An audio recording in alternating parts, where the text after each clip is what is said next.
দাড়ি মোবারক পাকা, দাড়ি পাকা, চুল পাকা, এটা কি আল্লাহর অভিশাপ নাকি নিয়ামত? এটাও একটা কি নিয়ামত। এজন্য কখনো দাড়ি পাকলে, বয়সের কারণে যদি কারো দাড়ি পাকে, বয়সের কারণে যদি কারো চুল পাকে, সেই চুল একটা পাকছে কেন এটা টেনে ছিঁড়ে ফেলার কোনো সুযোগ, বলেন এটা জায়েজ নাই। কারণ এটা হচ্ছে আপনার বয়স বৃদ্ধি হচ্ছে, সেটার একটা প্রতীক। আপনার যে মোটামুটি একটা বয়স হয়েছে, এটার একটা ইশারা। এটা আমাদের অনেকেই দাড়িতে কালো হিজাব করে, অনেকেই চুলে দাড়িতে কলপ লাগাই। খবরদার, এটা কিন্তু জায়েজ নাই। বলেন না এটা কি নাই, জায়েজ নাই। কারণ এটা তো আপনার বয়সের কারণে পাকছে। দুই সময় চুল দাড়িতে কলপ ব্যবহার করা, কালো কলপ ব্যবহার করা যায়, কালো লাল কিন্তু জায়েজ, লাল হলুদ ব্রাউন কালার অন্যান্য কালার কিন্তু দাড়ি চুলে ব্যবহার করা কি আছে বললাম জায়েজ। কি আমি যেটা বলতেছি না জায়েজ যেটা বলতেছি সেটা হচ্ছে কালোটা। বলেন কোনটা? কালোটা।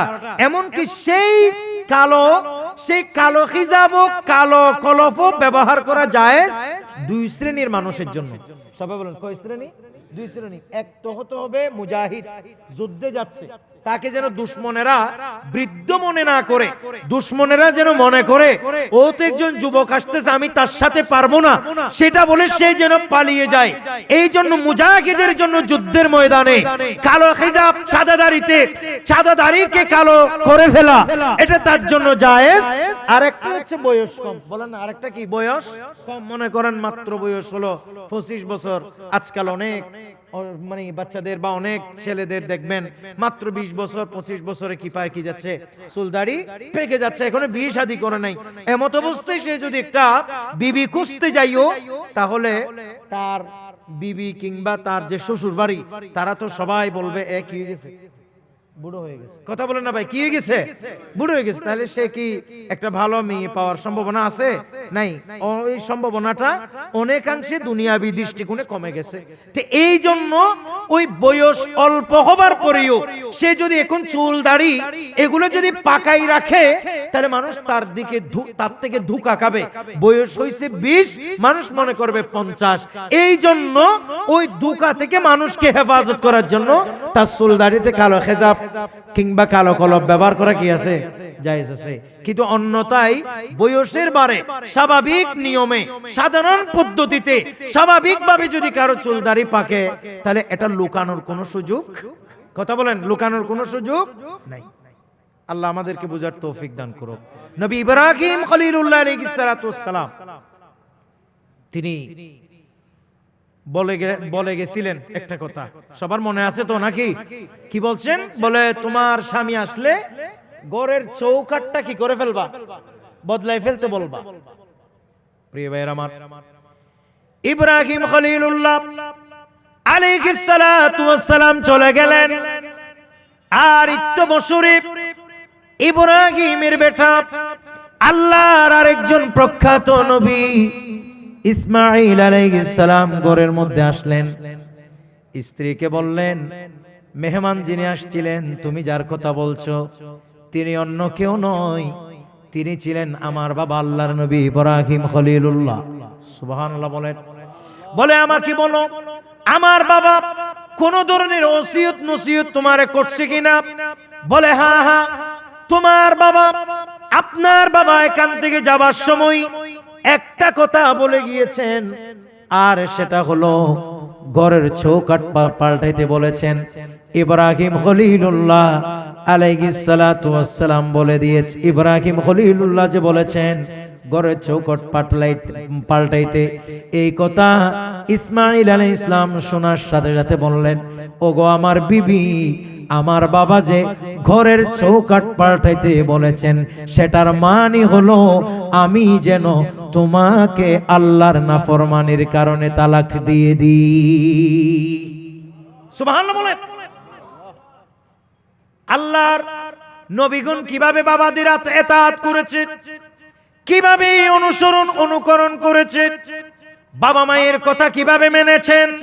সুবহানাল্লাহ বলেন। এজন্য হাদিসে পাকে এসেছে, কোন বাবা মা যদি স্ত্রীকে তালাক দিতে বলে, তাহলে সে তালাক দিতে পারবে কিনা? না, হুট করে পারবে এটা বলার সুযোগ নেই। হুট করে এরকম পারলে তো পারবে বললে তো যে হারে ডিভোর্সের সংখ্যা বাড়ছে এই সংখ্যা আরো বাড়বে না কমবে? বাড়বে।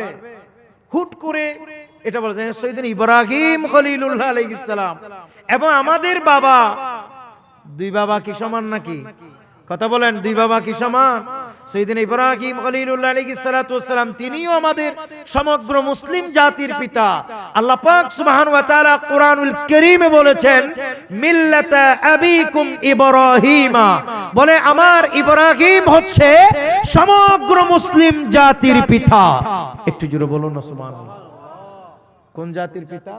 মুসলিম, ইমানদার, মুসলিম, মুত্তাকি, ফরহিজগার, আল্লাহ যারা মানে তাদের পিতাকে ইব্রাহিম খলিলুল্লাহ আলাইহিস সালাতু ওয়াস সালাম।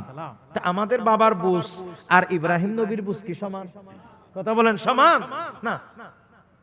এইজন্য বাবা মা যদি বলে সন্তানকে স্ত্রী তালাক দিতে হবে, তবে আপনাকে কেন তালাক দিতে হচ্ছে, কোন কারণে, কোন কারণে তারা আপনাকে তালাক দিয়ে দিতে বলছে, এটা আপনাকে আগে জাস্টিফাই করতে হবে, যাচাই করতে হবে। কথা বলেন ঠিক কিনা? যদি দেখেন যে উল্লেখযোগ্য কোনো কারণ আছে, শরীয়ত সম্মতিত কোনো কারণে আপনার বাবা কিংবা আপনার মা আপনাকে বলছে যে তোমার এই স্ত্রী তালাক দিয়ে দাও, শরীয়ত সম্মতিত এই কাজ থাকার কারণে, তখন ওই সন্তান বাবা মায়ের কথায় স্ত্রী তালাক দেয়া আবশ্যক। আর যদি এমনি দুনিয়াবি বনিবনা হচ্ছে না, বিভিন্ন গ্যাঞ্জাম, স্বাভাবিক পারিবারিক কিছু টুকটাক ঝামেলা, এগুলো স্বাভাবিকভাবে থাকেই, এই দুনিয়াবি জামিলের কারণে কোন বাবা মা যদি বলে তুমি স্ত্রী তালাক দাও, তাহলে এতে তালাক দেয়া না দেয়া এটা স্বামীর ইখতিয়ার, অর্থাৎ ওই সন্তানের ইখতিয়ার।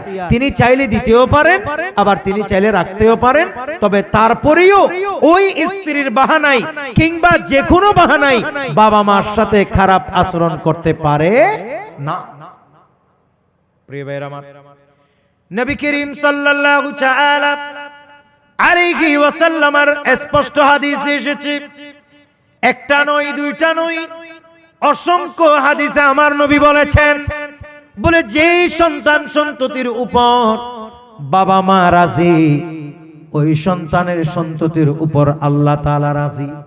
সুবহানাল্লাহ বলেন, আরো জোরে বলেন না ভাই সুবহানাল্লাহ। আপনারা কি বিরক্ত হচ্ছেন নাকি? যেই সন্তানের উপরে বাবা মা রাজি, ওই সন্তানের উপর রাজি কে? আরো জোরে বলেন না কে? তার মানে একইভাবে হাদিসের একই ইবারতে এসেছে, যেই বাবা মা যেই সন্তানের উপর নারাজ, বরাবর ওই সন্তানের উপর সরাসরি আল্লাহ তাআলা নারাজ। একটু জোরে বলুন না নাউজুবিল্লাহ। এজন্য পৃথিবীতে দেখাইতে পারবেন না কোন একজন আল্লাহর ওলি মা বাবাকে ভাত না দিয়ে আল্লাহর ওলি হয়েছে, কোন একজন আল্লাহর ওলি বাবা মাকে কষ্ট দিয়ে আল্লাহর ওলি হয়েছে, কোন একজন আল্লাহর ওলি বাবা মার সাথে নাফরমানি করে ওলি হয়েছে। আল্লাহর জমিনে এমন কোন বুজুর্গ আপনি খুঁজে পাইবেন না। কথা বলেন ঠিক কিনা? এমন কোন ওলি নাই, এমন কোন গৌস কুতুব আবদাল নাই, এমন কোন বুজুর্গ নাই, এমন কোন আলেম নাই এই দুনিয়াতে এলমদার, যেই মানুষটা বাবা মাকে কষ্ট দিয়ে এলম পেয়েছে কিংবা ভেলায়েত পেয়ে ওলি হয়েছে। যারাই আল্লাহর জমিনে ওলি হয়েছে, যারাই আল্লাহর জমিনে প্রকৃত আলেমে হক্কানি রব্বানি হয়েছে, তারা প্রত্যেকেই বাবা মার সাথে সুন্দর আচরণ করার মাধ্যমে হয়েছে। একটু জোরে বলুন সুবহানাল্লাহ। যে বাবা মাকে রাজি করতে পারে না, সে কি আল্লাহকে রাজি করতে পারবে? বলে না পারবে। তো যে আল্লাহকেই রাজি করতে পারবে না, তার জন্য কি বেলায়েতের মতো এত বড় নিয়ামত কি তার উপরে আসবে? না। সুলতানুল আরিফিন হযরত বায়জিদ বুস্তামি রাহমাতুল্লাহ আলাইহি, আল্লাহর মুহাক্কিক এই বুজুর্গের ব্যাপারে অনেক ঘটনা বর্ণিত।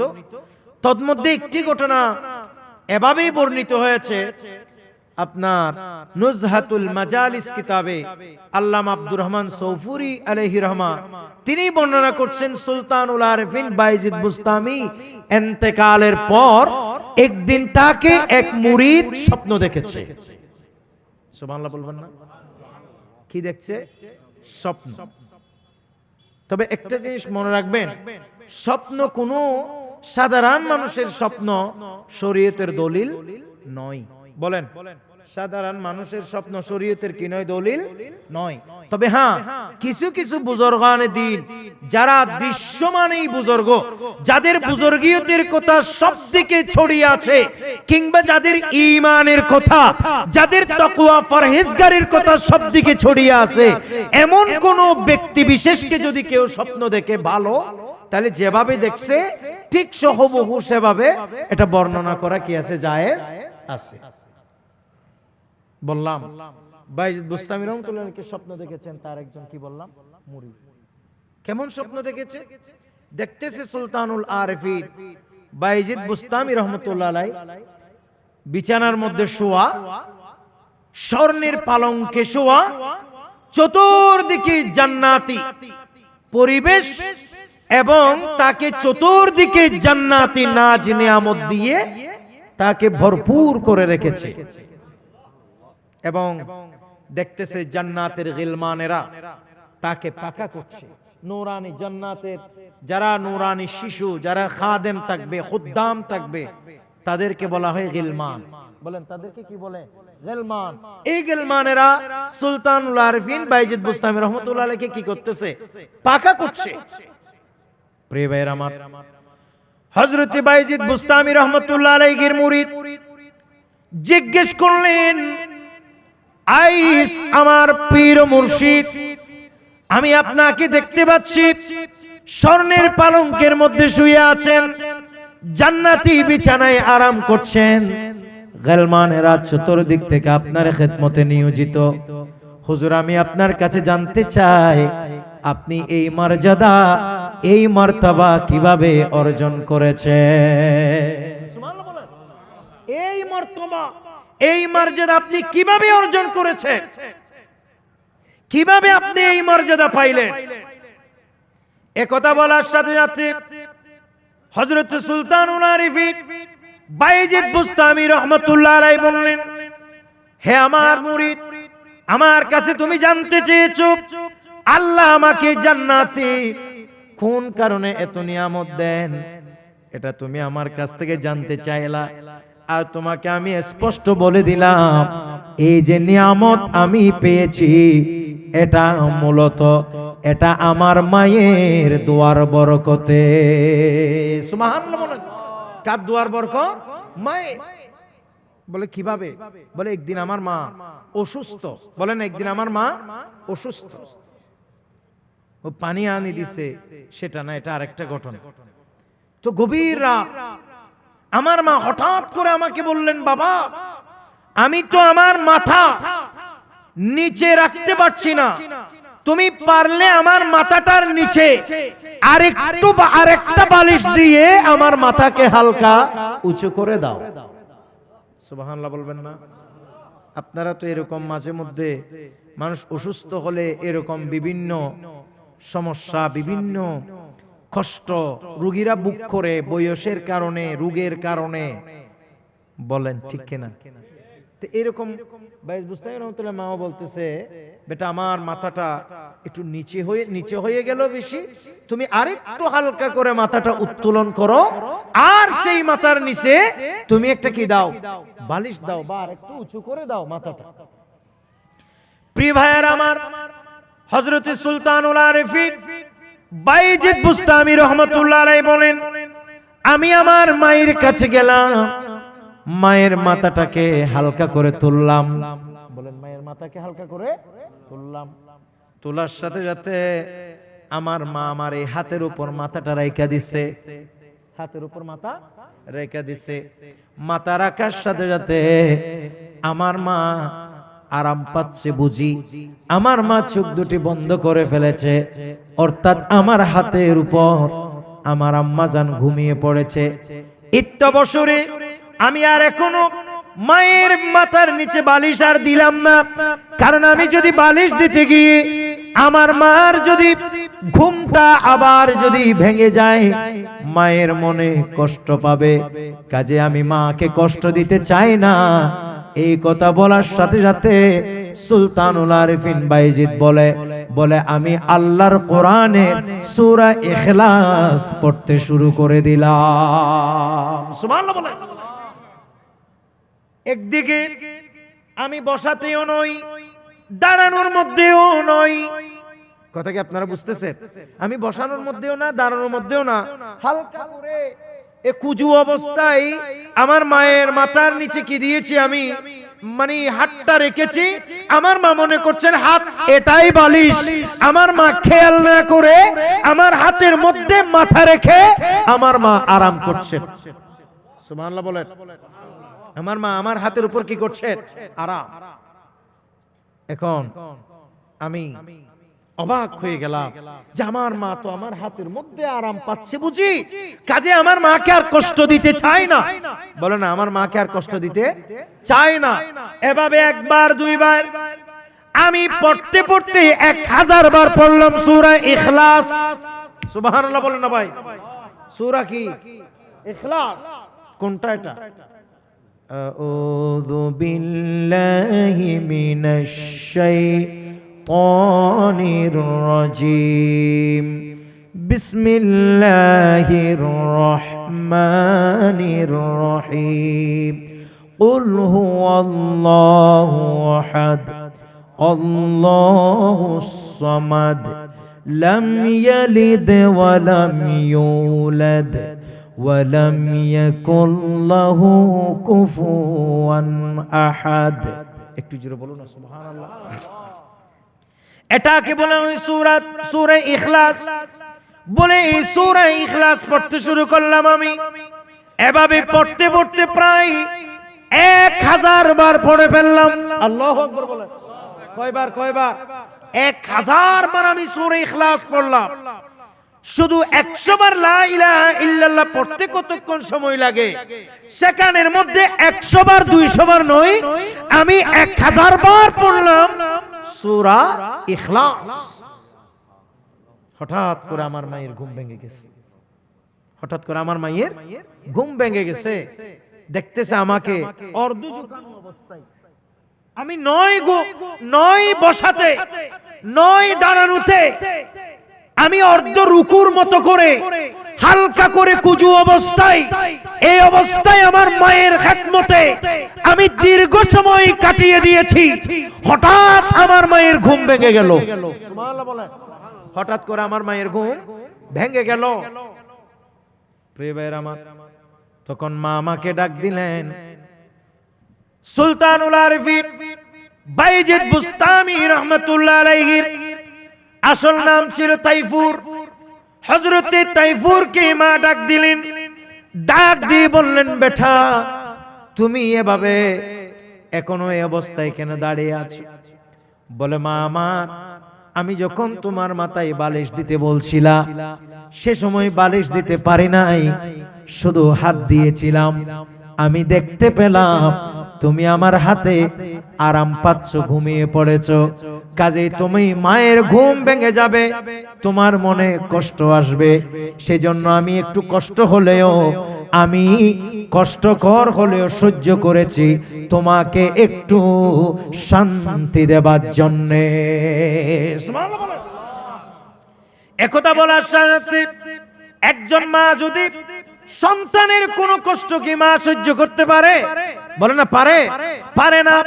মা বলে, বেটা তুমি আমাকে এভাবে সুখ দিয়েছো, এভাবে শান্তি প্রশান্তি দিয়েছো, আমার ঘুম তুমি ভাঙো নাই।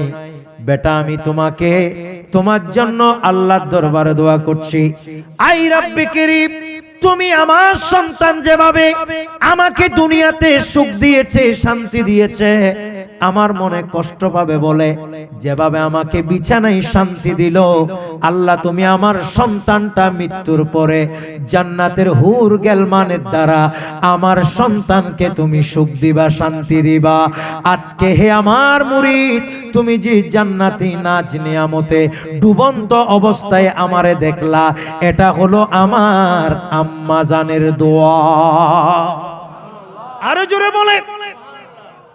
প্রিয় ভাইয়েরা আমার, আজান দেন। এলে আশেপাশে মসজিদ আছে না, ইয়া মাইক বাইরে বন্ধ করে দিয়ে না, মাইক বাহিরে বন্ধ করে দাও। আল্লাহ পাক সুবহানাহু ওয়া তাআলা আমাদেরকে কবুল করুক, বলেন আমিন। এখানে যখন আজান হবে, এটা পরিষ্কার বোঝা যাচ্ছে না, এখানে যখন আজান হবে পরিষ্কার, তখন আমরা জবাব দিব। আল্লাহ আমাদেরকে কবুল করুক, বলেন আমিন। তাহলে আমি যে কথা বলছিলাম, সুলতানুল আরিফিন, বাইরে বন্ধ, ঠিক আছে। সুলতানুল আরিফিন বাইজিদ বুস্তামি রহমাতুল্লাহ আলাইহি বললেন, বলে যে আমি যে এখন জান্নাতে সুখ অবস্থায়, জান্নাতে প্রশান্তি অবস্থায় মুরিদ আমার তুমি আমাকে দেখতে পাচ্ছ, এটা হচ্ছে প্রকৃত অর্থে আমার মায়ের দোয়া। সুবহানাল্লাহ বলেন না। এটা কার দোয়া? কার দোয়া? আমার মায়ের দোয়া। আমার নবী বলেন, তিনজন মানুষের দোয়া আল্লাহর কাছে নির্ঘাত কবুল হয়ে যায়। তিনজন মানুষ দোয়া করার সাথে সাথে মহান রব্বে করিমের দরবারে কবুল হয়ে যাবে। তন্মধ্যে একজন হচ্ছেন মুসাফির। বলেন একজনকে মুসাফির।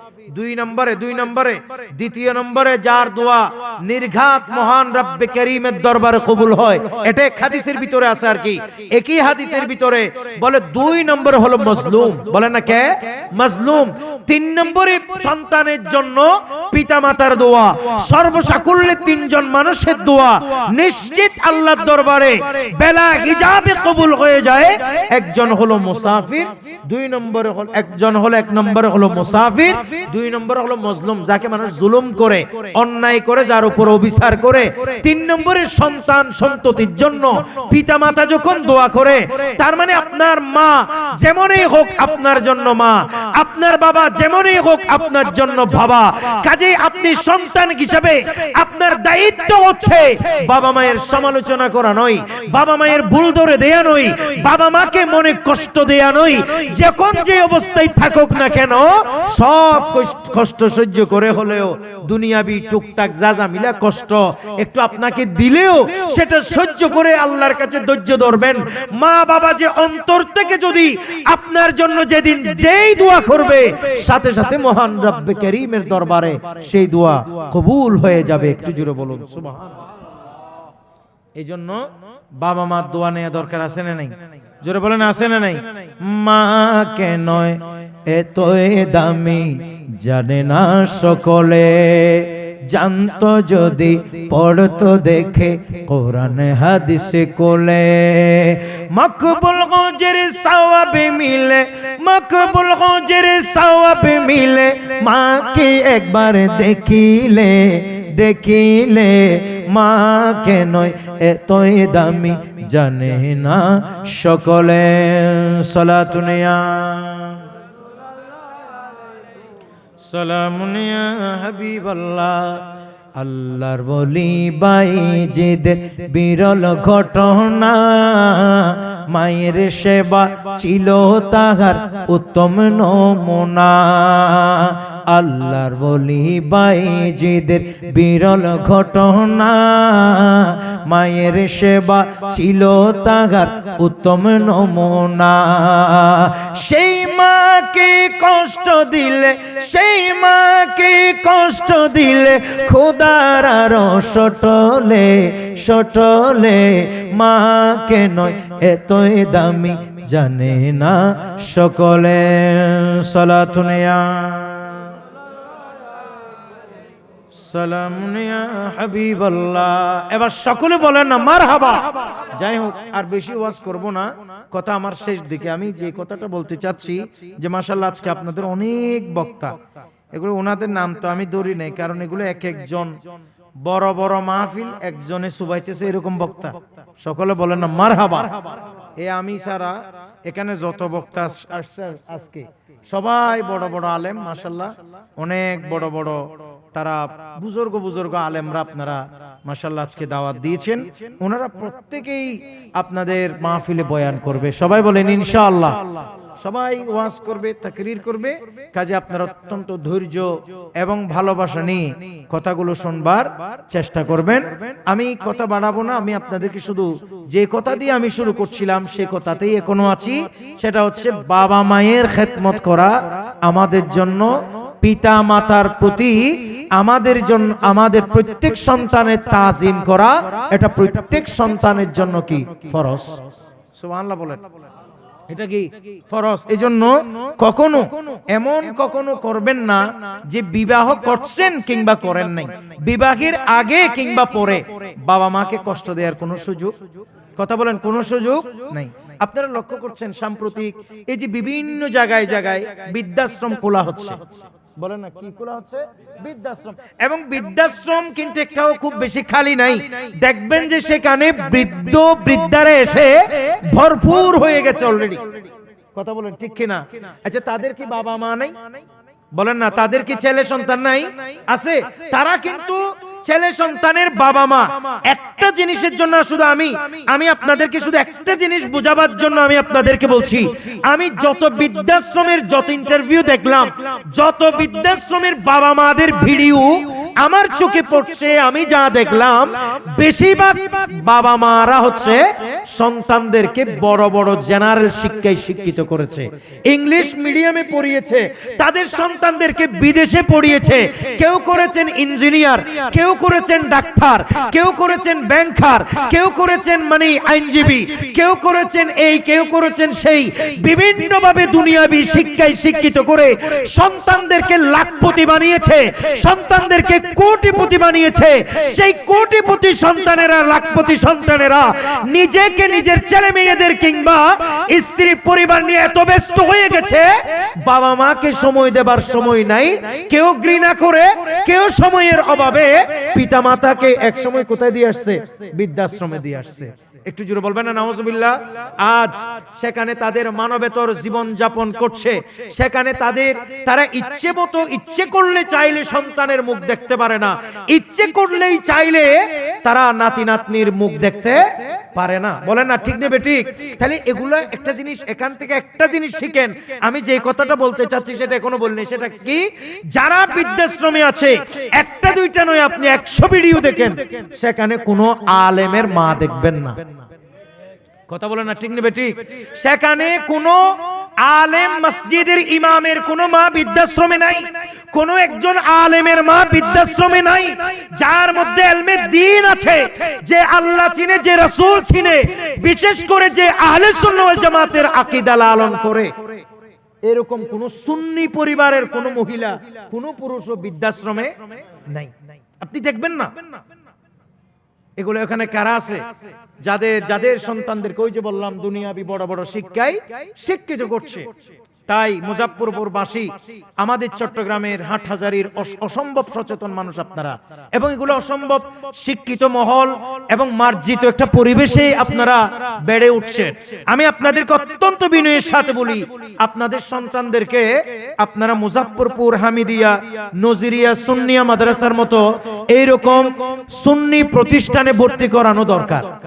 কথা বলেন না ঠিক নেবে ঠিক? এরকম সুন্নিয়া মাদ্রাসায় আপনারা আপনাদের সন্তানদেরকে ভর্তি করান ভাই। ওটাকে যদি আপনি কেজি স্কুল, অমুক স্কুলে এই বক্কসক করে এদিক সেদিক না দিয়ে, আপনি যদি এখানে শিশুকাল থেকে যদি আপনি তাকে দেন, এখান থেকে 2-4 লব্জ যা শিখবে শিখুক, আর না শিখতে পারলেও সে বড় আলেম নিয়ত শিখবে, নামাজ পড়ার নীতি নিয়ম শিখবে, সে উযু করার নিয়ম শিখবে, গোসলের ফরজ শিখবে, ইত্যাদি ইত্যাদি মানুষের মৌলিক জ্ঞান যেগুলি সারা জিন্দেগি যে জ্ঞান দরকার হয়, এগুলো 1 থেকে 5 এর ভিতরে আছে। বলেন না ঠিক না বেটি? এখানে আমাকে কেউ বলে নাই, কিন্তু আমি নিজেও একজন প্রাতিষ্ঠানিক মানুষ হিসেবে আমি আপনাদেরকে বলতে চাচ্ছি, আপনি যদি বৃদ্ধ বয়সে আরামে আয়েশে থাকতে চান, আপনি যদি সারা জিন্দেগি ছেলের আদর, ভালোবাসা, শ্রদ্ধা যদি পাইতে চান, তাহলে আপনি এরকম সুন্নিয়া মাদ্রাসা বাচ্চাদেরকে দেন।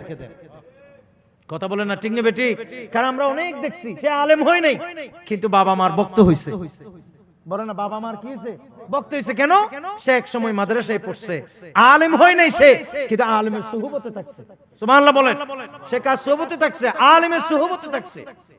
আর আপনারা বাবা মা, আমাদের সমাজে সব ওয়াজ শুধু আমরা ছেলেদেরকে করি, মেয়েদেরকে করি।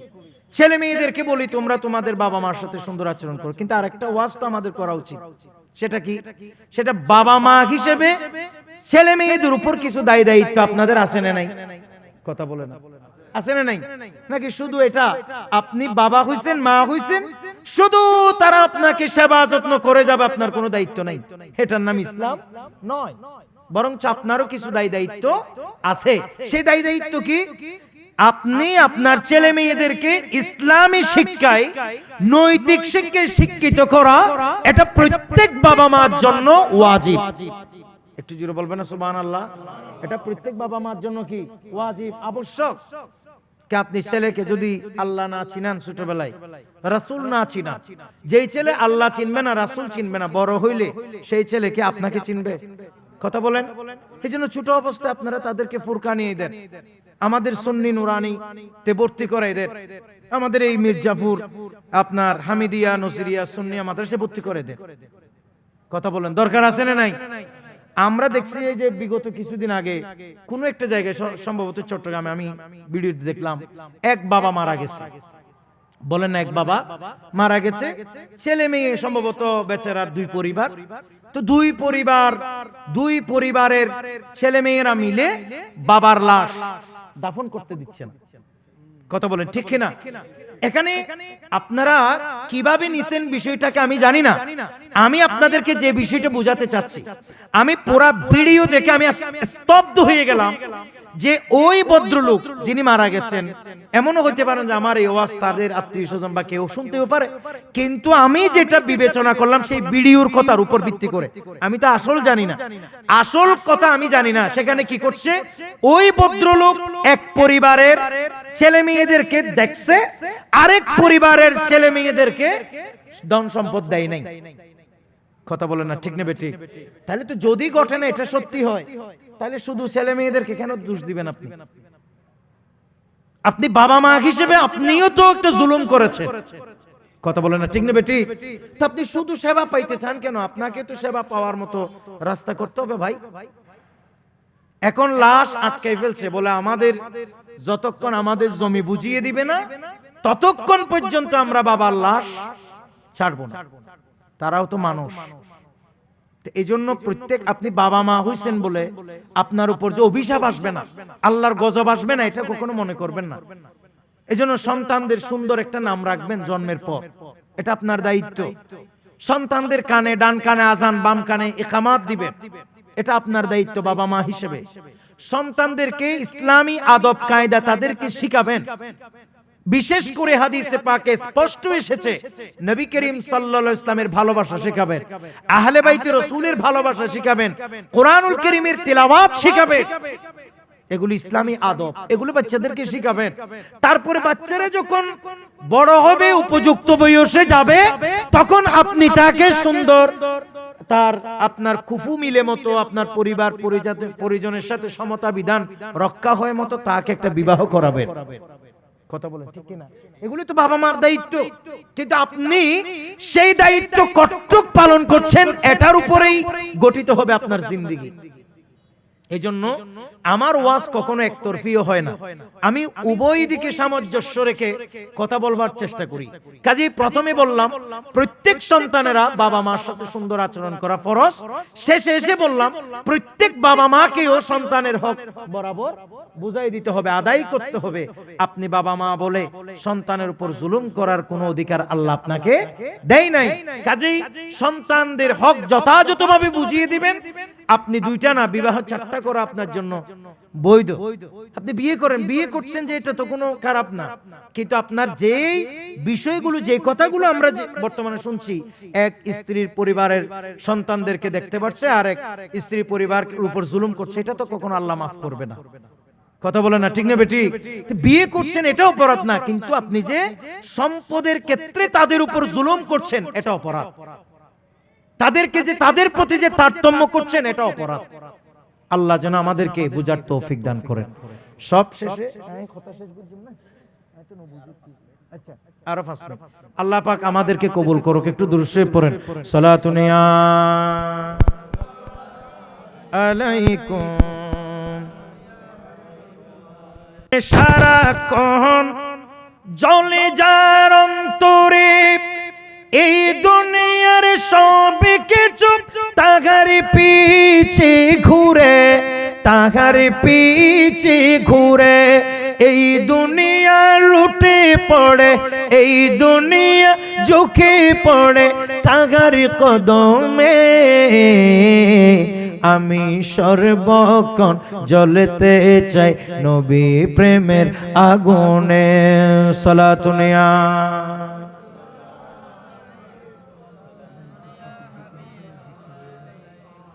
এবার সকলে বলেন না মারহাবা। এই যে মনে করেন আমরা যে কথাটি আমরা বলতেছিলাম, সন্তানদের উপর জুলুম করা যাবে? কথা বলেন। বাবা মা বলে কি সন্তানের উপর জুলুম করা যাবে? আপনারা আমার কথা বুঝতেছেন না। বাবা মা হইলে কি সন্তানের উপর জুলুম করা যাবে? না, কারণ আল্লাহ পাক সুবহানাহু ওয়া তাআলা সকলের বিচার করবে, ঠিক কিনা? তা আপনি বিবাহ করা এটা অপরাধ না। সাম্প্রতিক আমরা দেখছি যে দ্বিতীয় বিয়ে করলে হাইকোর্টের অনুমতি লাগবে না। এটা তো অনুমতি, অর্থাৎ প্রথম বউয়ের যে অনুমতি ইজাজত, এটা তো একটা আইন ছিল, এটা ব্রিটিশের আইন ছিল। এবং এই অনুমতির যে প্রথম স্ত্রীর অনুমতির যে কথা বলছে, এটা তো একটা সম্পূর্ণ বেআইনি। এখন যেটা করছে এটা যদি বরাবর থাকে তাহলে ঠিক আছে। কারণ যেখানে ডাবল বিয়ে করার জন্য, দ্বিতীয় বিয়ে করার জন্য বা দ্বিতীয় বিয়ে করতে পারবে এই মর্মে সরাসরি অনুমতি কাছে আছে কার? আল্লাহ, আল্লাহ এবং রাসূলের অনুমতি আছে। সুতরাং এখানে আবার প্রথম বিয়ে, দ্বিতীয় বিয়ে করতে গেলে প্রথম বউয়ের ইজাজত, তৃতীয় বিয়ে করতে গেলে দ্বিতীয় বউয়ের ইজাজত, এগুলো দরকার নেই। কাজেই বর্তমানে যেটা আইন হয়েছে সেটার প্রতি আমরা রেসপেক্ট, এবং সেটা যদি বাস্তব হয়, আমি তো এটা বিস্তারিত পড়ি নাই, যদি সেটা বাস্তব হয় তাহলে এটা ঠিক আছে। আল্লাহ যেন আমাদেরকে বোঝার তৌফিক দান করেন। আল্লাহ পাক সুবহানাহু ওয়া তাআলা বলছেন, আউযু বিল্লাহি মিনাশ শাইতানির রাজীম ফাকিহু মা তাবা লাকুম মিনান নিসাই। আল্লাহ পাক সুবহানাহু ওয়া তাআলা বলছেন, তোমরা যদি বিবাহ করতে চাও নারীদের মধ্য থেকে, তাহলে মাসনা ওয়া সুলাসা ওয়া রুবা, তোমরা 2টা 3টা 4টা বিয়ে করতে পারবে। ফাইন খিফতুম আল্লা তাআদিলু ফাওয়াহিদা, যদি তোমরা আশঙ্কা করো যে ইনসাফ করতে পারবা না, তাহলে তোমরা কয়টা করবা? একটা বিয়ে করবে। এটা হচ্ছে মহান রব্বে কারীম আল্লাহ পাক সুবহানাহু ওয়া তাআলার নির্দেশ। কাজে যেখানে আল্লাহ নির্দেশ দিয়েছেন, সেখানে প্রথম বউয়ের ইজাজত না নিলেও কি হয়ে যাবে? আগেও বিয়ে হয়ে যাবে।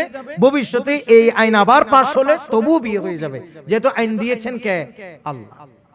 লা তাআতা লিমাখলুকিন ফি মাসিয়াতিল খালিক। কোরআনুল কারীমে আল্লাহ পাক সুবহানাহু ওয়া তাআলা বলেন, আল্লাহর বিধানকে বাদ দিয়ে কোন সৃষ্টির আনুগত্য করা ইসলামে জায়েজ নাই। আল্লাহ যেন আমাদেরকে বোঝার তৌফিক দান করেন।